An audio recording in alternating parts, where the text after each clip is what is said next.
episode, we're going to discuss Chapter 8 of Bud Hopkins' book, Missing Time, entitled The Alsatian Deer. We're also going to introduce the novice UFO investigator into a phenomenon that has become apparent throughout the years in the UFO and alien abduction phenomena, and that is memory screening, whereupon an individual can have an encounter with alien beings and somehow their memory of the event ends up taking the place of not as seeing the UFOnauts for whom they were, but oftentimes as an animal, or as even perhaps a person that has deceased, maybe a relative. This can be extremely disturbing, and I have even heard of such silly discussions as, or what might seem to be silly, where a 6-foot-tall rabbit was involved. And in this case, Virginia Horton saw and remembered a beautiful deer. In any event, other animals can be seen, oftentimes owls, very large, in fact impractically large, have been noted. So going into Chapter 8 of Missing Time. In this chapter, Bud began by pointing out that any major childhood trauma, particularly those including a lot of blood, find leading positions in family discussions for as long as a lifetime.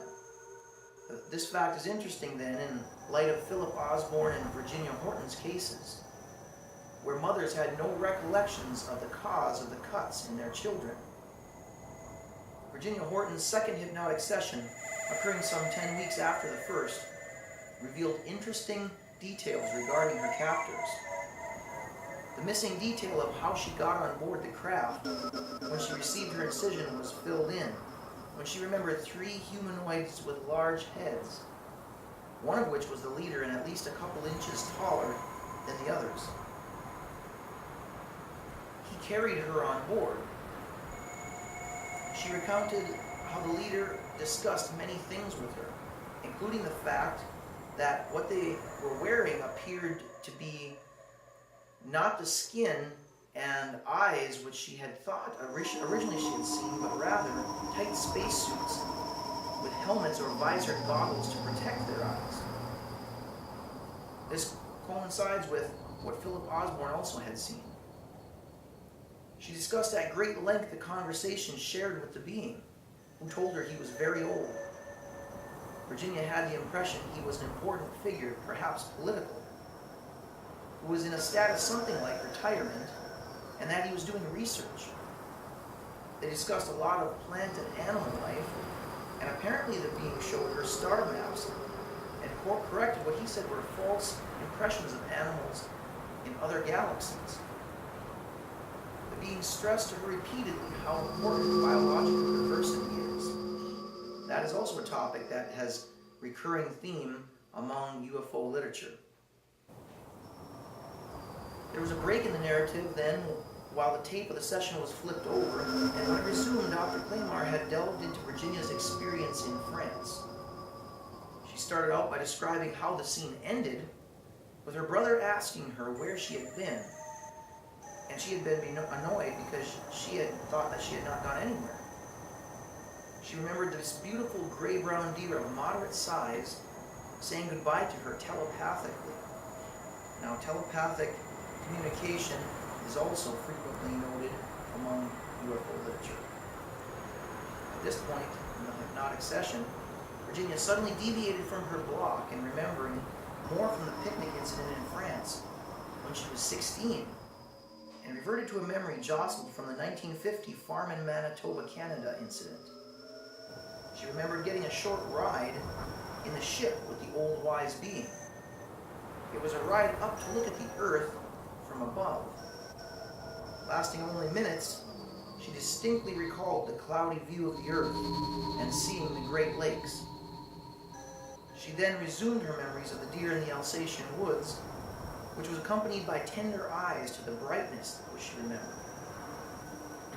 She did not recall how the deer got there, nor did she feel like there had been any time lapse, though her parents yelling for her for some time, perhaps even an hour in duration, interrupted the experience and caused the deer to say that it had to go. She described it as having eyes similar to the euphonauts and having a distinct personality, perhaps younger and definitely different from the one in the 1950 incident. Upon further deepening the trance, she was able to extract the memory of a flying saucer in the woods, causing her to shield her eyes from the bright, pretty light with some blue and pink in it. She went inside via a sort of ramp, and everyone inside was elated and having a party, evidently celebrating a remarkable and fabulous breakthrough on the research conducted by the old being from her childhood experience. Her contribution to the research deserved sharing in the celebration. She described a female entity who felt like a friend, and they discussed what life was like where each had come from. Another blood sample was taken from the inside of Virginia's left nostril with a small, smooth, scalpel-like device. The female entity was interested in becoming a bioanthropologist, like her grandfather, and she was excited to get to examine Virginia's blood. Virginia thought they may have taken a tissue sample as well. It is worth noting that Virginia, Betty Andreessen during his 1967 abduction, and Betty Hill in 1963 all had samples taken from devices similarly described. They were also put through questioning sessions regarding human lifespan, animals, and the universe as seen through color-coded star maps. Bud pointed out that these questioning sessions more closely resembled intelligence testing rather than the information gathering that they outwardly appeared to be. Bud's final summary of what happened in the Alsatian woods was that an adolescent girl was lured away from her family to a ship, brought on board, made to feel special, after which time her alien captors took the typical quote-unquote gift from Virginia, which includes blood and tissue samples, through painful procedures, and brought back out of the woods where this beautiful deer induced hypnotic amnesia suggestions, and Virginia was left with the confusion of the typical abductee. Everyone be safe out there. I'm Joe Hero. Until next time.